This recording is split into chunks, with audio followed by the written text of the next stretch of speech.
سورہ توبہ کے اندر آپ دیکھیں تو اللہ فرماتا ہے لَقَدْ جَاءَكُمْ رَسُولٌ مِّنْ أَنفُسِكُمْ عَزِيزٌ عَلَيْهِ مَا عَنِتُّمْ۔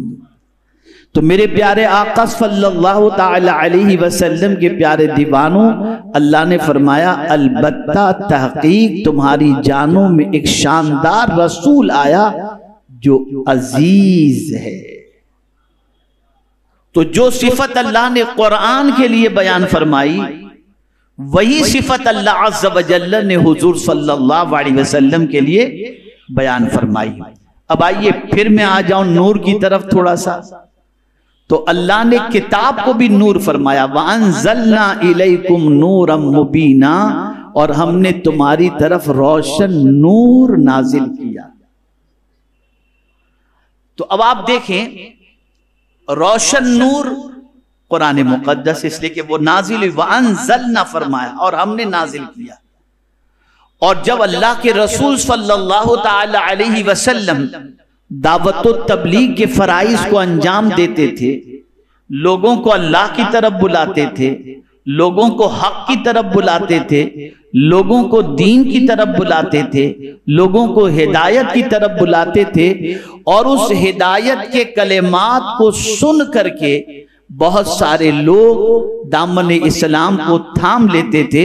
تو اب رسول اعظم صلی اللہ علیہ وسلم کی دعوت کو قبول کرنے کے بعد ان کی کیفیات میں جو تبدیلی پیدا ہوتی اور اسلام کی شمع جو روشن ہو جاتی، تو اس وقت کے دشمنوں نے یہ سوچا یہ سارا انقلاب حضور صلی اللہ علیہ وسلم کی وجہ سے ہو رہا ہے، تو کیوں نہ شمع نبوت کو ہی گل کر دیں، حضور صلی اللہ علیہ وسلم کو ہی ختم کر دیں، تاکہ یہ سلسلے دعوت جاری و ساری نہ رہے۔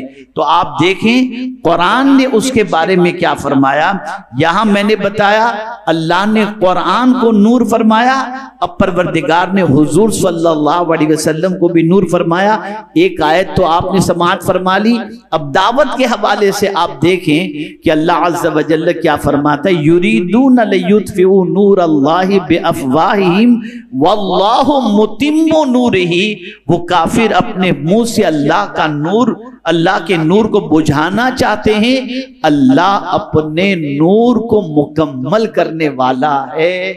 یعنی ذات رسالت مآب صلی اللہ علیہ وسلم کی دعوت کو اور ذات رسالت مآب صلی اللہ علیہ وسلم کو کوئی بجھانے کی طاقت نہیں رکھ سکتا، اس لیے کہ حضور تشریف لائے وہ اپنا مشن پورا کر کے ہی رہیں گے۔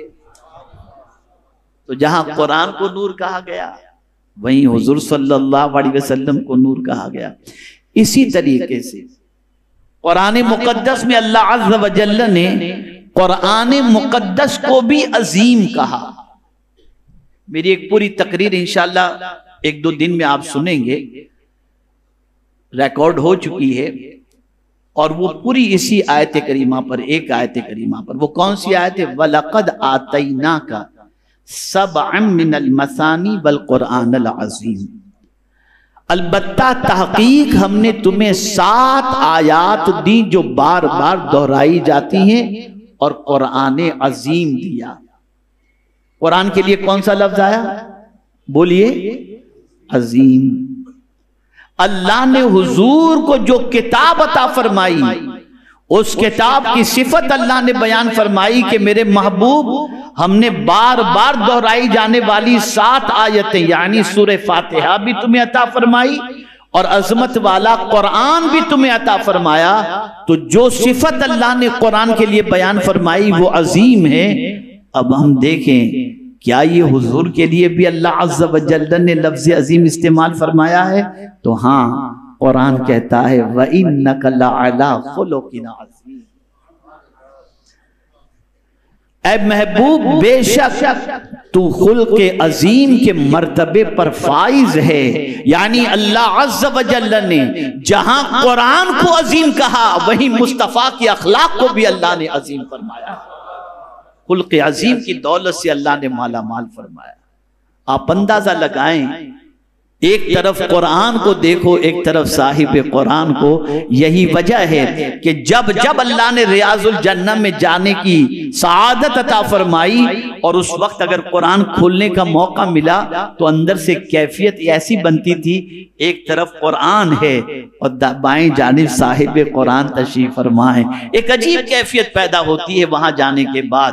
تو میرے پیارے آقا صلی اللہ علیہ وسلم کے پیارے دیوانوں، جہاں اللہ نے قرآن میں حضور قرآن مقدس کو عظیم فرمایا، وہیں قرآن مقدس میں حضور صلی اللہ علیہ وسلم کو خلق عظیم کے مرتبے پر فائز فرمایا. اسی طریقے سے آپ دیکھیں اللہ نے قرآن مقدس کے لیے لفظ کریم بیان فرمایا، انہو لقرآن کریم، بے شک وہ قرآن کریم ہے.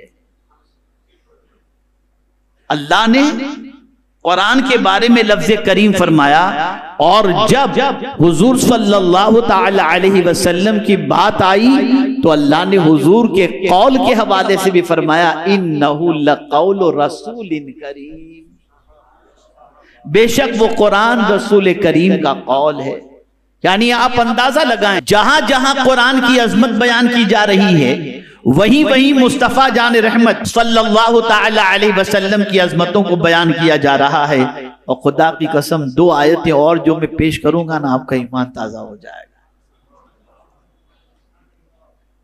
کیا شان ہے میرے آقا صلی اللہ علیہ وسلم.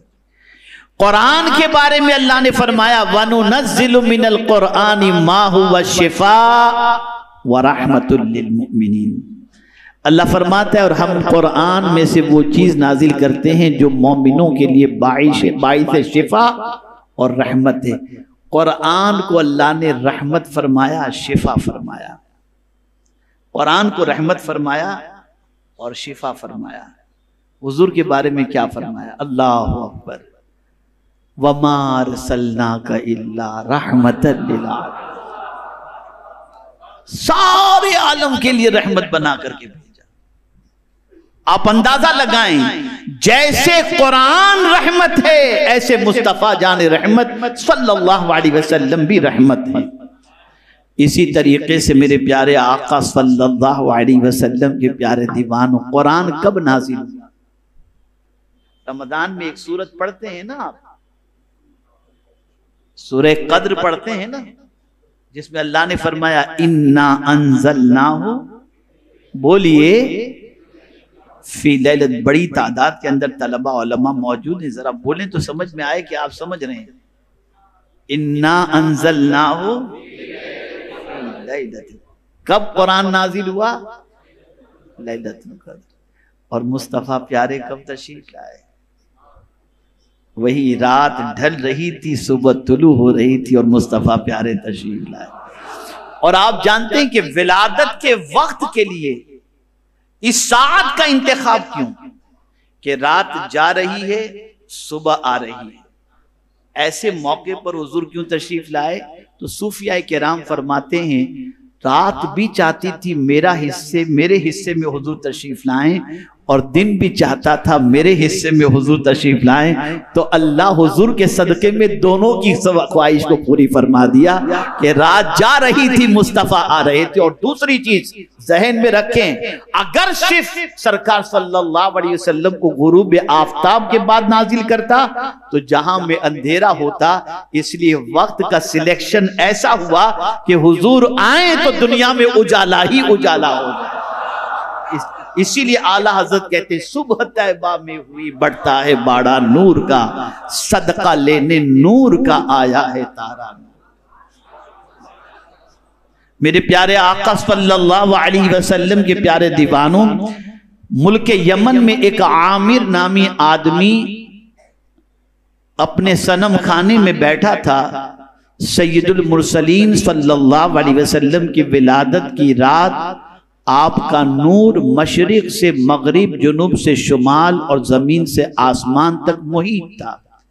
حق تعالیٰ نے عامر کے سامنے سے پردہ ہٹایا.